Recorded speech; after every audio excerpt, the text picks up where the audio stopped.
Alors, bonjour tout le monde. Ah, je parle un peu de français, ok. Y a-t-il des gens ici qui ne parlent pas de français? Je vais continuer en français. C'est une expérience indirecte.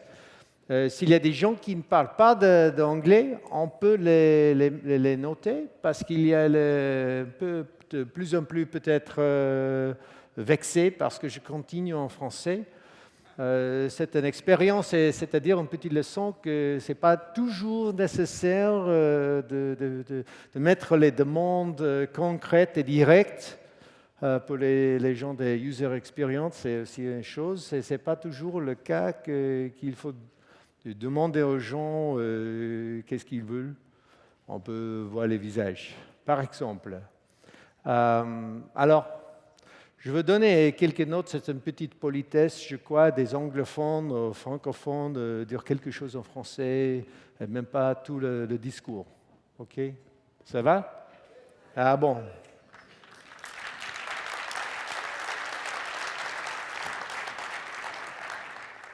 Now, out of curiosity, how many people don't speak French here? So like you didn't understand what I said. Or you speak French and you didn't understand what I said. So the French people are raising their hands. Is there anybody? So in case you were missing that, I just wanted, as a courtesy to the French-speaking people who are always forced to speak English at these things, to give a little bit in French. And I might throw in a few sentences in French from time to time. But also a little bit, the idea there was to indicate that we don't always have to do experiments with direct questions. So some people who don't speak French, people could tell that you don't speak French because you're going like, what is he going on about? What was that just happened? And so also for user experience people, we have this habit of asking the users what they want, as if they know what they want. But there's a different way to work, which is to work indirectly, watch their eyes, watch their faces, do all of these things and work out what it is that they want. That's probably like the Steve Jobs approach to doing this. So that was already the first little thing that I wanted to bring in to the lecture. Now I had in mind, I thought I had an hour, so I've got an hour-long presentation, but we don't have an hour. So I'm going to employ one of the things that I'll be talking about in the lecture, which is an idea called trim the tail. I don't know that in French. Someone can give me that in French later. Okay, so let's get started with this. I'm going to start by covering what is it, this thing that we're doing. Now, when I say this thing that we're doing, I include here not just software development, but forming a business, running business initiatives, creating a team of people who work together to deliver something. Now, in the case of software development, that thing is a piece of software. In the case of business, that thing is a business function, something of business value. And so on this chart, I'm going to put all of the elements in one slide without any metaphors, without any analogies. I'm just going to try to say what is there that we have to understand. So it starts with people. So if we look at a group of people working together, first as we see people, what are they doing? They're communicating, they're inventing, they're deciding. Those are the only three things they do. Somebody invents something, they communicate it to another person. If you're a programmer, you communicate it to the computer, and they come to decisions. Those are the only movements that they get to make. So if we want to improve our way of working, whether in business or in software, we need to first understand people. We need to get better at inventing, better at communicating, and better at deciding. These people are all working to solve a problem that they don't understand. Why don't they understand it? Well, they just got started. Of course they don't understand it. And the problem keeps changing while they're working.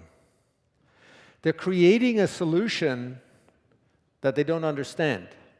Why don't they understand it? Well, they just got started. How can they possibly understand their solution? They just got started. And the problem and the solution keeps changing underneath them also. And they're typically working in some kind of a funny language, programmers or user design people or testers. They're working in some kind of a funny language that they don't understand. And guess what? And that keeps changing out from underneath them. So my point is that this is the situation we're in.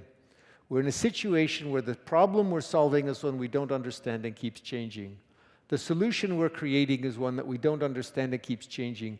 And our medium of expression is one that we typically don't understand and typically keeps changing also. This will come out as being very important in the last part of the presentation, the one that I will trim to fit the time. So the most important piece at the end is going to, of course, get cut. Isn't that like the way it always works? Now, if you are working in civil engineering, chemical engineering, or with software, the interpreter of your results is unforgiving of error. If you're working in business, if you're working in theater, if you're working in design, where you have humans as your audience, they actually will give you a little bit of forgiveness for your mistakes. So this is the only sentence on the slide that makes any difference what this team of people are doing. Now, everybody who's involved is making decisions. And each decision that each person makes has got consequences that go out through other people. So think about this group of people, everybody's making decisions, and each decision has economic consequences, and we don't have enough resources. There's not enough time, there's not enough people, there's not enough knowledge, there's not enough money, there's not enough everything. So this is what I claim, this is the context, this is the thing we're trying to understand. People making these three moves, working in this problem they don't understand, it keeps changing, to an interpreter that is unforgiving of error. Everybody's making decisions, decisions have economic consequences, and we're short on resources. Okay, there on one slide is everything that we need to work with. I need to do that because if we're going to look at what's happening in the present, we need to take a look at the Agile Manifesto and reset ourselves. Now, is there anybody who actually has never seen the Agile Manifesto before? There must be some people who actually have not seen it. Yeah, okay, you've seen it, fine. The thing I want to highlight there is the Agile Manifesto created the definition of the word agile. So people say, well, what is agile really? What is really the definition of agile? This is it. This is all we have. I helped write it. We decided very deliberately to write it this way. There are no practices on there. There is no daily stand-up. There is no pair programming. There is no TDD. What we were saying is that we think, this was like 2001, so that was 13 years ago. We think that we create software from a different point of view than other people around us. And these have to be expressed as values. It's a value center. At that time, and still is the case with research, people value processes and tools. If you look at the Euro or the United States research grants, there are nearly no grants in understanding individuals and interactions. All of the money that the government spends out goes to processes and tools. So there's a value difference. And I kind of come back to this thing, the people making the inventions and the communications and the decisions are people. So therefore, we should understand how the people interact, individuals and interactions. I'll come back to this over and over again. Second thing, working software. If there was one mistake we made with the manifesto is that we wrote the word software and not the word product, because it's much more general than software. But the key thing is feedback. The idea at the time was you could write a document, you could write a design, and you could stare at it and assert that it would be correct. And then we said, no. You run the software, it breaks in ways that you don't expect. That's the magic of the software, so working software. The third value is collaborating with the customer. Back, individuals, interactions, and feedback. And the last one that gets misquoted most often is responding to change. That doesn't mean not having a plan. I find it very sad when I go to Agile organizations and they say, we do Agile, therefore we don't need to plan. Of course you need to plan. It's just going to change, like every week or every 3 days or something like that. So those are the 4 values. So the practices are, they come, they go, they're fads, they're new inventions, they're new ideas, but the values is the center of Agile. And the final thing on the bottom that many people don't read says there is value to the things on the right. So in fact, there is value to process. There is value to tools. There is value to documentation, to contracts, and to plans. They're just less important. They're less likely to cause project success than putting your attention to the ones on the left. So that's the way to look at the Agile Manifesto. And you see how now that maps to the previous slide that I had with all of those things. And I'll show this slide several more times. Now, the Agile Manifesto has caused a certain amount of what kind of damage. In English, the word is wimp. En français? A wimp is the weakling who can't fight the big guy. You know, they always have the big guy, and he kicks the sand in the teeth of the little guy, right? And the little guy's, oh, no, don't hurt me. So that's a wimp in English. I didn't get the translation for this stuff before I came, so you guys can help me afterwards. So there's a certain kind of a wimpiness that comes with the Agile Manifesto. So you say, oh, yay, I don't have to do any processes anymore. Yippee! Dump the documentation. Woot, woot. I love this Agile stuff. No contracts. I'm done when I'm done. I never have to say when I'm going to get done. Man, sign me up for this business here. And no plans, no project managers, no architects. Like, this is great stuff. And I'll tell you that the biggest surprise that I've had over the last 13 years is this form of Agile works remarkably well. I am flat out astonished that user stories and sprints and no plans and just talking and showing code to people works for enterprises and projects up to 50 people, 60 people, 1,000 people.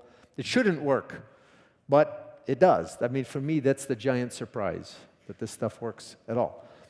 What I'm going to show you today is how to do better than this. Okay, so there are some cases where you really want to do better than this. All right, very good. Now, I have to go through this in every talk that I give. The skill acquisition ladder, Shuhari. Many people have heard of Shuhari. How many people know their Shuhari? Just so most of you, okay. But many of you have not run into this before. It's super important. Basically, I can't talk to you unless we go through Shuhari. So when people learn skills, they go through these 3 stages. Now these words, Shuhari, these are Japanese. They come from Aikido. I don't do Aikido, but I know the words. Shu, which is very nice because it rhymes with the English word shoe. So we get to get lots of jeux de mots, some puns with the word shoe. Shu is learn one technique. Copy the technique. Ask no questions. Do exactly what the master does. Don't change anything. Yeah? That's the normal way to start. Everybody starts. Even I know Shuhari. I still have to start with 1. I can't start with 5. It's not possible, so I start with 1.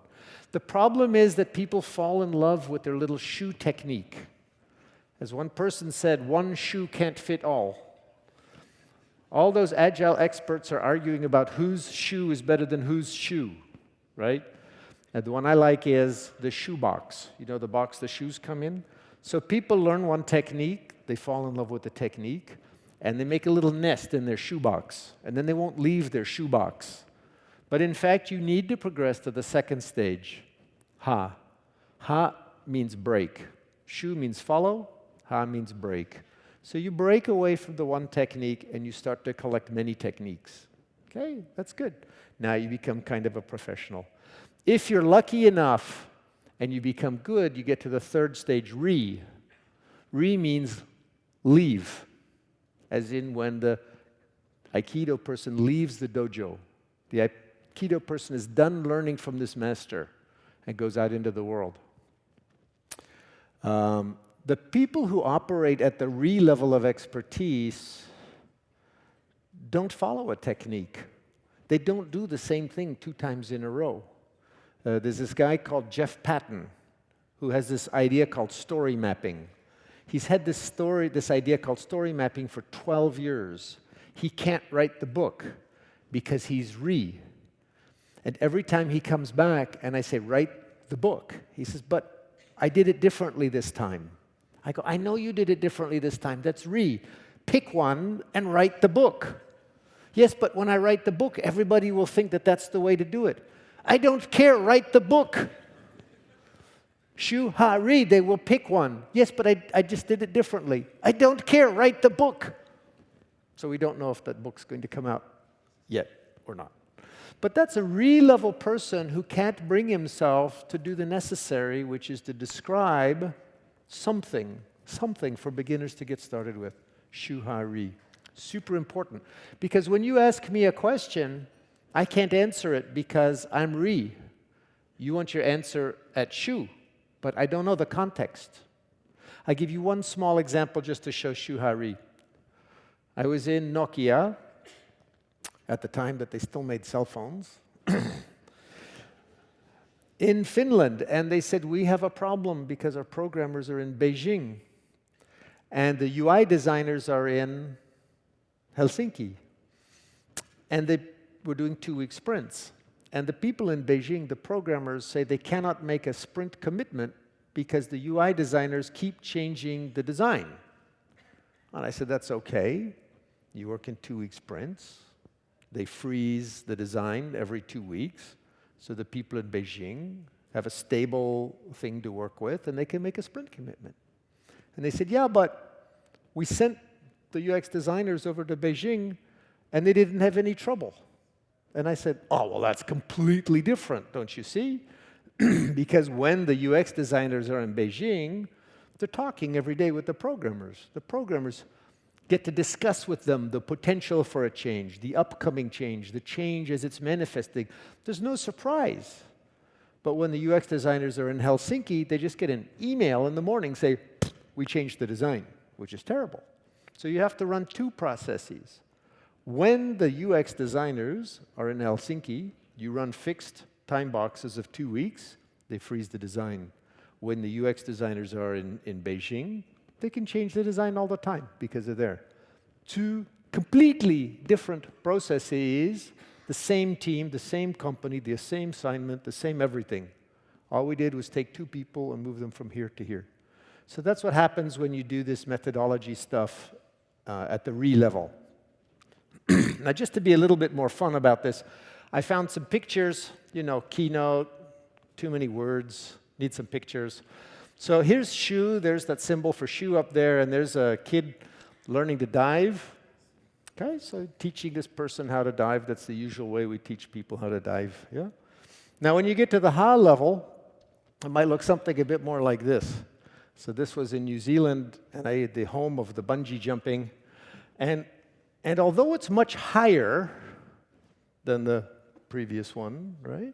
It's much higher. It's actually not very much different, and it's very safe.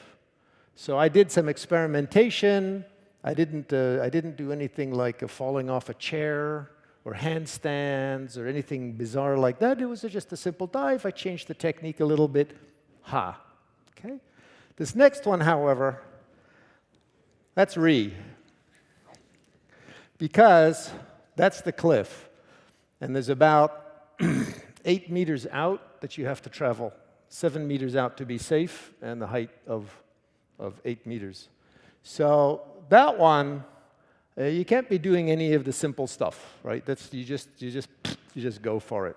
So that's re, the diving stuff. This is that. And I was actually, this was 2 years ago when I left home. I now travel permanently. I don't have a home. Wherever my suitcase is, that's my home. So I now live in Paris. Je suis parisien. C'est bon. Moi, j'aime Paris. Je prends 2 mois par année à Nice. Moi, je veux vivre un peu à Paris. Deuxième chez moi, à Paris, pourquoi pas? Travailler un peu, hein? Bonne idée. Mais pas en août.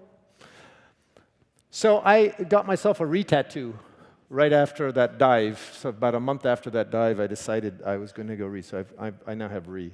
Re means leave. Remember when you leave the dojo? I have left. Okay. On with that. The next thing I want to bring to you today is this idea of core Scrum. Now, what I've said, what I'm going to say is quite different than what you read in the books.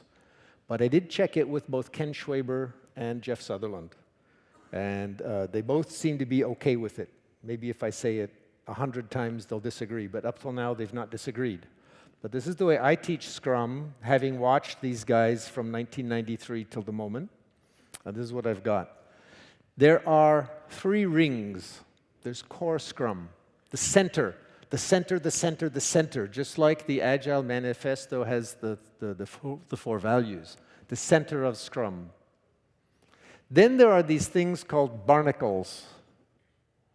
Barnacles, I looked it up in the dictionary, it's the same word in French. Barnacle. Il y a des autres mots, mais it's these little crustacean animals that stick on the bottoms of the boat. And in this case, that's a whale. They stick on the whales also. Yeah? These little crustaceans. So these are things that don't belong to the whale and they don't belong to the boat. And typically, it slows it down. But that may not be necessary for what I'm going to say. And then there's this other stuff that is rumor and hearsay. It's nothing. But it attaches and people think it's Scrum. And what I want to do is to separate for you what is the core of Scrum from what are the barnacles that aren't Scrum but they attach. And those things have got nothing to do with Scrum whatsoever. But people pass it around like maybe it's part of Scrum. Remember, the Agile Manifesto has no practices. It's only values. All right, so what would be inside the core Scrum?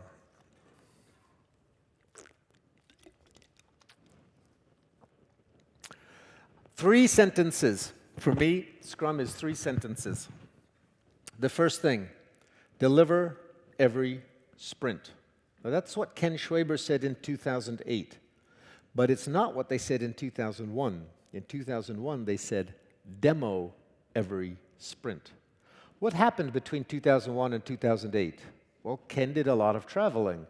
And he saw the difference between organizations that delivered every sprint and the ones that only demoed every sprint. I hope you can see and feel the difference.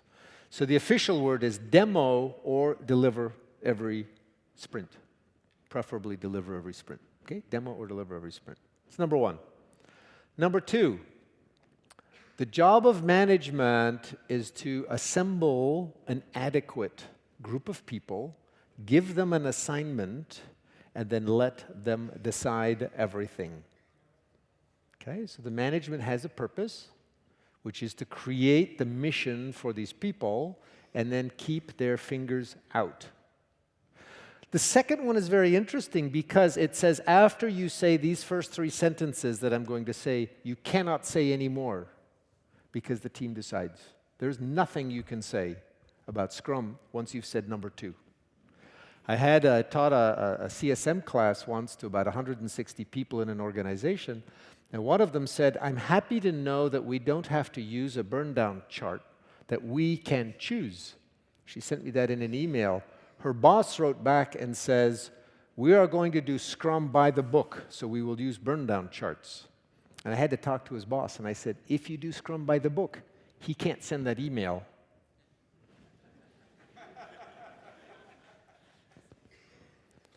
On the other hand, I went to the team and I said, if you guys deliver every sprint, he won't care if you have a burn-down chart or not.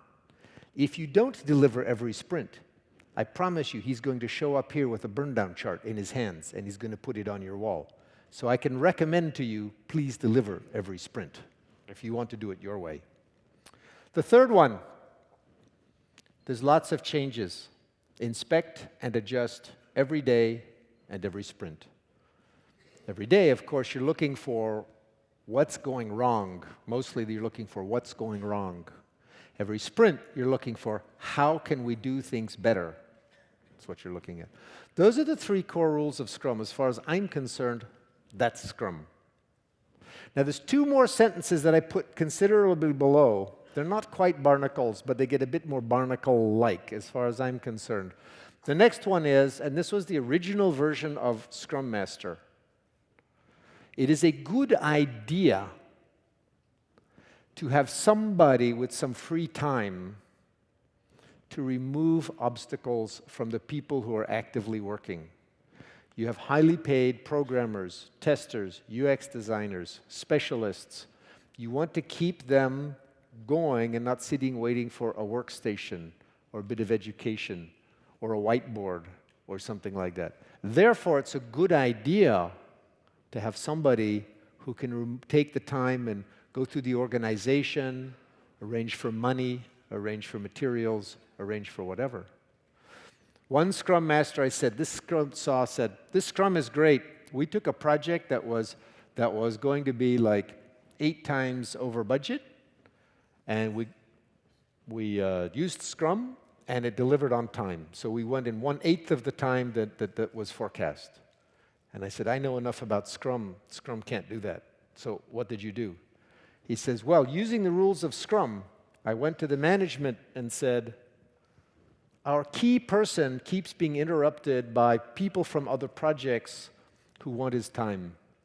If this project is important to you, make sure that nobody else asks for his time, that we get him 100%. The management did that. The guy could focus. He programmed it. Done. So you see, it wasn't that Scrum was magic, but Scrum allowed him, as the Scrum Master, to do nothing more than to stop the interruptions. We have a good programmer. He did his work. Pop, done. Okay? So that's the Scrum Master. Now, to me, unfortunately, the Scrum Master has become sort of a religious figure. If you read the modern version of Scrum Guide, he's the keeper of the process.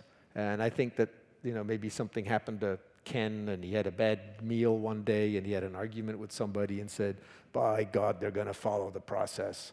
I'm going to make my Scrum Master the ordained keeper of the process. What does that mean? You have a stand-up? Okay, guys, we have a stand-up. Anyway, so that's the Scrum Master, is, for me, that person who has some spare capacity to help remove obstacles. Now, the fifth one is the product owner, and for me, this is very close to a barnacle, because it's a proposed solution to a frequent problem. It's a good solution to a frequent problem. We need to recognize that it was a big problem 10, 15, 20 years ago. Still is a problem. So this is a good idea, but it's close to a barnacle. And it says that the business must speak through literally one pair of vocal cords. Why one pair of vocal cords? Because it used to be, and it often is, that many people would come to the developers, salespeople, managers from different departments, and they would say, hey, just do this thing for me. And that would be very confusing as to what is it that the people should work on. Or the programmers would ask a question, what does this mean? And they would get different answers from different people. So you see, this is a frequent problem. We solve this problem by arranging that exactly one person with one set of vocal cords shows up and organizes the priorities and answers the questions. So it's a solution to a problem. But it's very much inside the core of Scrum as phrased. So I leave that. So that's the core of Scrum. For me, everything else is barnacles, rumor, hearsay. What counts as barnacles? Burn down charts.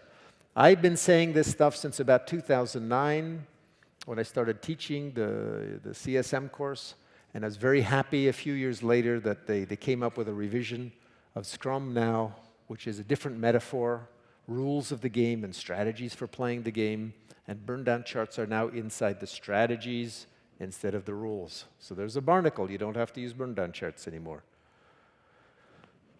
Second thing, that whole thing with Kanban and the not started, done boards, that's a practice. It's a nice idea. It's nice. It's a bit of a barnacle. Okay, use it, don't use it, use it, don't use it. Let the team decide. Let the team decide. Now, who is the Scrum Master? Is the Scrum Master allowed to be a project manager? Yes, no, yes, no. Let the team decide. How about it's the technical lead? How about it's the business person, the product owner? How about let them decide that? That's not inside core Scrum. That's an add-on. That's a barnacle. The product owner is not invited to the daily stand-up. True or false? Let the team decide. That would not be a rule of Scrum. You have to pick different things there. The 3 questions at the daily stand-up. I heard Ken Schwaber say, man, am I ever sorry I put that in the book. You know, he's trying to be helpful. He's a nice guy. He knows you're going to start with Scrum. Scrum, as I described it, is re-level. Look at those things. Let me just go back for a second. That's re. Scrum is not shoe level. Scrum is ha and re level. It's called use your brains, people. But, nice guy. So he writes this book. He says, I have a bunch of good ideas. I'll tell you my good ideas. You could ask the 3 questions. Then he said, if I had to answer those 3 questions for the rest of my life, I would quit the business. I'm not going to answer those 3 questions every day. So the 3 questions are themselves a barnacle. The idea that you're after is, what's going on? Something's going wrong. What's going right? What's happening? What's happening? What's going to hurt us? What's going to kill our project? That's what's happening in the Daily Stand-Up, not that you answer these 3 exact questions. Okay, so that's the shoe level, as these barnacles that come in just to help you out. Give you a little bit of, of stuff to work with, but get out of the shoebox, do some experimentation. And this isn't read, this is just random stuff. User stories have nothing to do with Scrum. User stories are from XP. And 10 years ago, online, there was interesting debates. And people arguing about XP. What is a user story? Is this a user story? Is that a user? Can a technical story be a user story? And the Scrum people were laughing because they go, who cares? You've got backlog items. Put it on the backlog. Whatever. So now user stories have kind of come in quasi, like it's part of Scrum, but it's not. It's just it's a nice idea. Good. Go ahead. Use it. Planning poker. Fibonacci numbers. What a great idea. Got nothing to do with Scrum. All that fight. Story points, T-shirt sizes, hours, Fibonacci numbers. It's cool, whatever. It's got nothing to do with any of these things. Just pick one, play with it, etc. Okay, need to move on. So what we've covered so far today, the slide that says what is software development about, we did Shu-Ha-Ri, and we done Core Scrum. The next one that's just interesting, it's the conversation these days, is what about scale, big, agile? So I just am going to pick 2 examples to see how this goes about scale. And the first one, there's a lot of talk these days about the scaled agile framework. Who here has been through the training on the scaled agile framework? Anybody? Nobody has? Yeah, 1, 2, very few people. What strikes me as interesting and odd about this is the amount of passion that goes into either defending or attacking the scaled agile framework. This thing is a nice piece of homework as far as I'm concerned. I'll just tell you my reading on this. I've not been through the training, but I can read a little bit. I was at Nokia, as I said, some years ago, and there was an Agile conference. And one of the managers got up and said to all the Agile crowd, we've decided at Nokia that we are going to use Scrum. So we're going to have Scrum Masters and Scrum of Scrums, backlogs of backlogs, and product owners of product owners, and you get the whole recursive thing, right?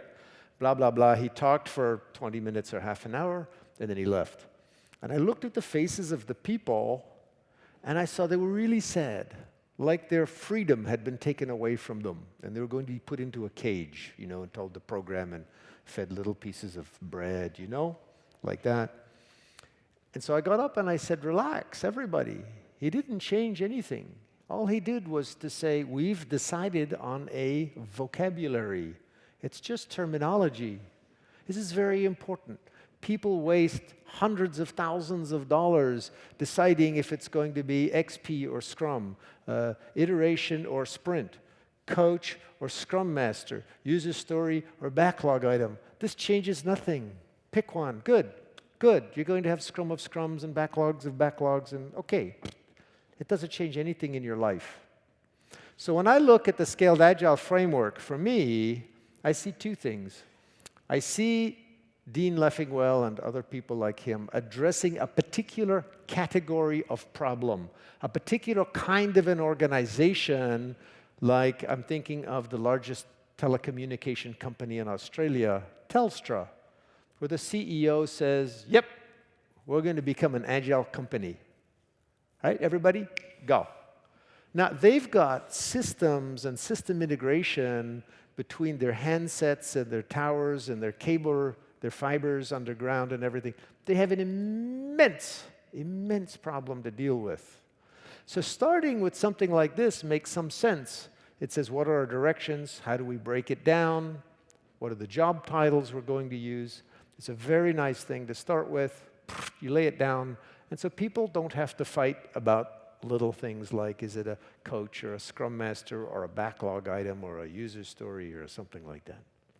So it looks to me like Dean Leffingwell did his homework. We've got scrums of scrums. We've got some Kanban stuff. We've got lean management. We've got focus. Okay, so he's gone through and just like smoothed out that thing so that you can get past step one. So look at it that way. The reason that's important, that you don't have to get scared, is because Agile is about behaviors. Agile is not about terminology. Remember, individuals and interactions over processes and tools. Individuals and how they work together is about their behavior. It's about their attitude. So first, we normalize the terminology. Okay, use these words. Now you did the easy part. Now you have the hard part.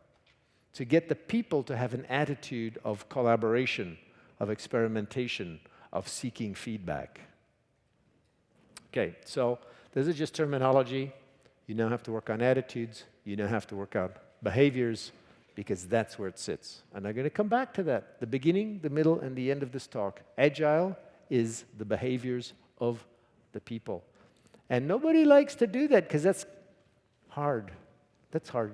You can't just drop a pile of money and solve this problem. You cannot issue a management edict and make these changes. So people like to avoid the hard part of the problem, of course. The other one that's making the rounds right now is Spotify. And Henrik Knieberg in Stockholm has been documenting what they've been doing. He's got a lovely series of articles. So this is one of his picture. Spotify is interesting. They have 300, 400. They keep hiring people working together. And as close as I can tell, they've implemented every recommendation that people like me have been making over the last 30 years. So I went to Spotify, and I couldn't think of a single thing to tell them. They were doing everything. Way they've organized, there's two aspects that are interesting. First of all, they have 3 dimensions of organization of the people. Each, what they call a squad, gets its own space. They have a common working area. They have a meeting area. They have a relaxation area. So there are these sections of the office where they all have their own way of working with the whiteboards and everything else that you would need. Those squads are organized into tribes, and these are related around certain of their product aspects. So tribes and squads. The second thing is they have certain skill sets that they need to maintain, and they want to have close communication within the specialists in a tribe. So the UX people will form what they call a chapter. The testing people will call a chapter. And that's hooked to line management, and line management is responsible for skills development, evaluations of people, and all the rest. Those are tribes. And the third one, this big splodgy, wiggly thing, was what they call a guild, and that's a community of interest. And the community of interest goes across the entire company. It could still be testing. It could still be UX. It could be lean startup. It could be Scrum. It could be anything that a group of people decide to evolve and practice in. So they have these 3 dimensions. The tribes and squads is one, the specialists inside a tribe, the chapters, and then the community of interest, the guild. Now on the bottom left there is an interesting thing that's near and dear to my heart, which is architecture, technical architecture. Because when you scale, you're going to have dependencies between teams, dependencies between sections of the system. And so he has described in there some of the ways in which the squads are working together and across tribes even to resolve dependencies in a very lightweight fashion, but very focused on the individual people in the squads talking to each other to resolve the dependencies, instead of a hierarchical way. And so as far as I'm concerned, this is now scary, this is interesting, this is really interesting, and it's scary because suddenly we're not just talking about changing people's behaviors, we're getting technical programmers who've avoided thinking about design and architecture for decades to suddenly have to pay attention to what it is that the technical architecture demands so that can work in this decentralized manner. And one of the things that I was interested to hear was the dependencies between the squads and the tribes was growing so much. They actually did a very expensive redesign of their core architecture so that they have the smallest amount of shared space on the screen and the maximum amount of independence. So they have like what I would call rented space, espace loué. And so each tribe or each squad would have its own place where it can do deployments independently of everybody else in Spotify, and only very occasionally do they have a dependency on the common framework. So that the question for me when you scale brings along the question of architecture, and it was very nice to see that these guys had done a very serious and good job with that. Okay, the last part that's for me very rich, very difficult, and takes us outside of standard Agile in any way that you've probably seen it. It's very interesting strategies you can use on your projects. And I'm going back here now in particular to the thing about solving a problem that we don't understand and creating a solution that we don't understand. And I should have put a fourth item on there, using people who don't know each other and who keep changing all the time also, because that turns out to be one of the issues. So here's this, and since it's trimming the tail time, I won't try to give a full tutorial on this. I'll just give you an idea of how this proceeds, and you can do more reading later. If we look at learning on the vertical axis and time going along the horizontal axis, and we take the Big Bang integration approach. Now, this doesn't have to be waterfall because, in fact, we do this with most products. When we deploy them to the marketplace, it's a Big Bang release into the marketplace. So the same curve applies. I just put a curve going up to show that costs keep going on over time as we pay people. What happens for the first part of the project is everybody is working very diligently, talking to each other. They learn a little bit, but they don't learn nearly as much as when they finally put all their code together. So that Big Bang integration is where all the surprises happen. This is where all the assumptions come up. All the decisions that weren't quite in line, they all show up right now. So the learning comes at the end of the project. Or if you're doing a product release, it comes after you deploy the product, and then the marketplace likes it or doesn't like it. It's a big surprise. That's at the wrong place with respect to the cost curve. So what we want is to look for little steps, little surprises. Every time you check in code, you get a little surprise. Every time you show something to a user, you get a little surprise. Right? We want to make it so that we carefully select our surprises artfully. That's the difficult part, with our best intuition. And we get a learning curve that looks more like this. So what we would like to see is at the beginning of the project, we're taking on learning deliberately, disciplined learning. So that after a while we think we understand what's happening. Now, usually there's a surprise at the end anyway, that you didn't think about, but okay, that's life. And then what you would like is partway through that the programmers say, or the developers, UX, testing people say, yeah, boss, yeah, I got that. We could do anything in any order because there's nothing difficult here. We understand the technology, we understand the schedule, we understand the users, blah, blah, blah, right? So off you go. Just tell us what you want, we'll do it. Okay? That's the premise of Agile, the false premise of Agile, the premise that isn't there, is that you could do anything in any order, but that isn't the case in real life. So by having this disciplined learning staged at the beginning, you artfully select when do you add business value and when do you do something just for learning's sake. And so you get a business value curve that looks like this. Yeah, boss, we got it. oops, wait just a minute. That product that we got doesn't integrate quite like we thought we would. Or that person that we got isn't as good as we thought they would be. Okay, we got it, we're going. No, wait, we just learned something. Okay? So you would like to get a business value curve that doesn't go up as fast and smoothly as the knowledge acquisition curve, but has this kind of shape. But ideally, you get the key business things out in good time, and then over time toward the end, you get things that you could trim off if you had to, just like I'm doing with this talk. Out of time, sorry.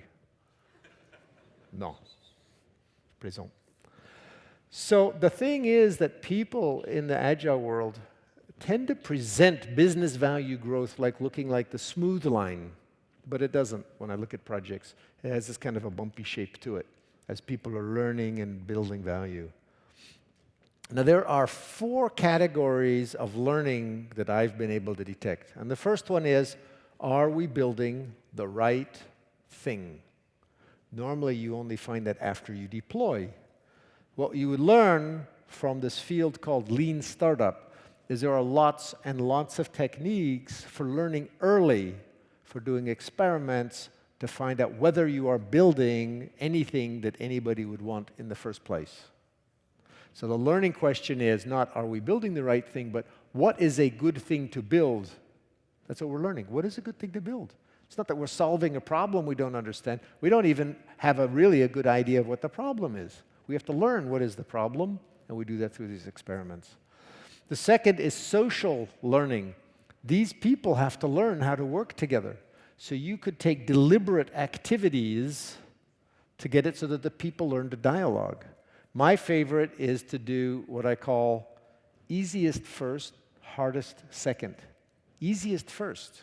That's not in the literature. It's supposed to be highest business value first. Why are we doing easiest first? The reason is because I want the people to learn how to work together.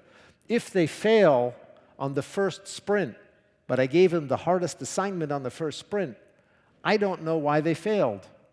They haven't even had time to learn how to talk together. So I get them to do something easy, they learn to talk, they get a victory, they feel good. Now you can go on to something harder. So that's my style. I like that one.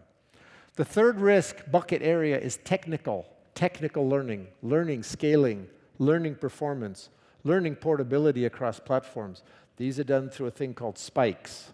So that comes from XP. Very good. You drop the spikes in. I don't ever want to hear again, but in Agile, all of your performance problems come at the end. No, you should be putting them in your project plan right at the beginning. Oops. And the fourth one that I just learned is sometimes you will need to do a specific experiment to learn something about the cost and the schedule.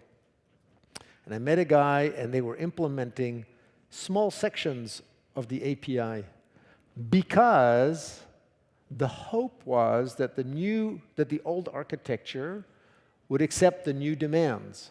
But they didn't know that for sure. It was just inside a company. It wasn't a fixed price contract. But they still had to tell the boss, like, is this a big problem or is this a small problem? Like, what are we looking at here? So they were doing what's in geology they call a core sample. You drill down through the earth to see if there are rocks down there or what there is down there. So they were doing core samples through their software in order to find out how easy or how difficult is this going to be. So they specifically did experiments exactly to learn something about cost and schedule. Okay? So I want you to understand we're way past whatever was 1995 Agile, which is when Agile pretty much started.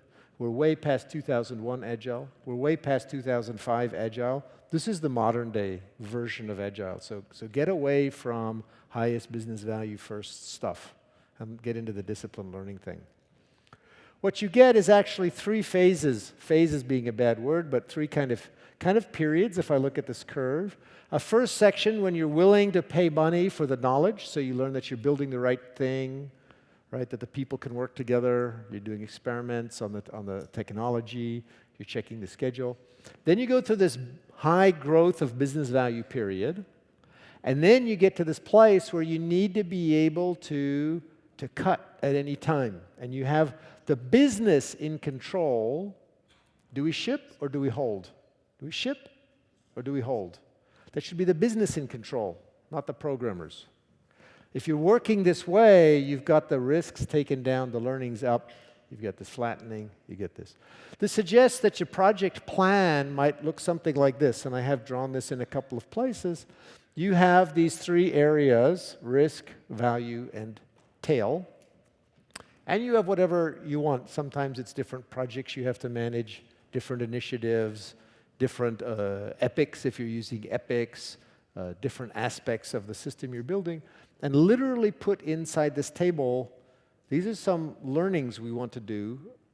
Here's where the value stories are, and here are some things we can remove, we can trim when we run out of time. I never say if we run out of time. I assume we will run out of time. The only question is, what will we trim? And when you do this artfully, then you can deliver the most and you trim the least. And you trim the least valuable. Very, very nice. This is now a map of your project. It doesn't tell you what order to do this in. It's just a map. You can go from left to right, top to bottom, diagonals. Who cares? It's your business. But you can look at what's facing you. So we're looking at merging the learning activities with the business value activities. This is super rich. This is where I've been getting all my strategies from for about the last 5 years. I've been talking about it for about 5 years. Very few people do this. But there are people doing this around the world and being very successful with it. This is the payoff right here, is that at that last moment, you can decide, okay, we're going to do at Nokia, we've got 7,000 people working, we have 140 applications to integrate, we do 150 products a year, we want to have an integration milestone on June 1st. Yeah? If everybody's working this way, you still have the integration milestone on June 1st, because everybody's got the tail, is the part that they leave off. Yeah, so this is how you do that. Or you could decide to ship the product because you hear about a competitor, ship it now, we can fix it up later, or whatever you decide to do. But it's the business in control for the first time. Very nice. Okay, all of that, we weren't talking about people. And there you see people, inventing, communicating, deciding. So here I just want to show 4 things about how important the people issue are in the software project. Things are always going wrong. You want to set up your project so that people can just look around. People are very good at telling that something's going wrong. You know, you just come into the project and you just go, that's not right. Or you wake up in the middle of the night and you go, ah. So first of all, you want to set up the project so it's easy for people to see that something needs attention. That's part of what all these stickies on the wall are about. It's part of what co-location in the same room is all about. It's all of these kinds of things. The second thing, does anybody care? Suddenly, we're in a thing called pride in work. We're in a thing called amicability. We're in a thing called community. Does anybody actually care? Now, I might not like this person over here. The problem's on his side of the boat, as they say. The hole is on his side of the boat, not mine. So I go, that's his problem. I don't care. I'll just go over here and work. That's if I don't like this person, right? So you see, if you want success, we actually have to have it that the people care enough to even bother to mention it to anybody. Then we get into the economics of communication. Proximity, face-to-face, chat, Skype, cameras, all of the kinds of things that help people to physically pass information to each other. And then finally, I add in here the thing about skills. Sometimes on a project, the people literally are not able, they don't have the skills and the talent to make the changes, to do the work that's needed. So here on one slide, very quickly, because we're inside that tail section, I want to bring back the people issues as top. This is a lovely little origami that captures the 5 areas that I talk about all the time. This is done by Géry Derbier, and I use it. We don't have a name. It's a origami. It's a petals. It's a thing. This is the basis for my advanced Agile course, where we go and we work through all of these 5 areas. The idea of inventing, communicating, deciding. The idea of craft, the shuhari and skills development. The idea that software development is a cooperative game. The idea that we're doing this disciplined learning or knowledge acquisition, we're managing the flow. All of these are different areas that you need to investigate. And the one on top I left, which is self-awareness, conscience de soi-même. We need all of these types of things. So that's that. I have used up my time. It's now 20 minutes to 10. I propose that to let you get to a decent-sized coffee break, that I'll just take questions in the hall and at lunch and anytime, and we don't do any questions at this moment, if that's okay with you guys. So, thank you very much for your attention.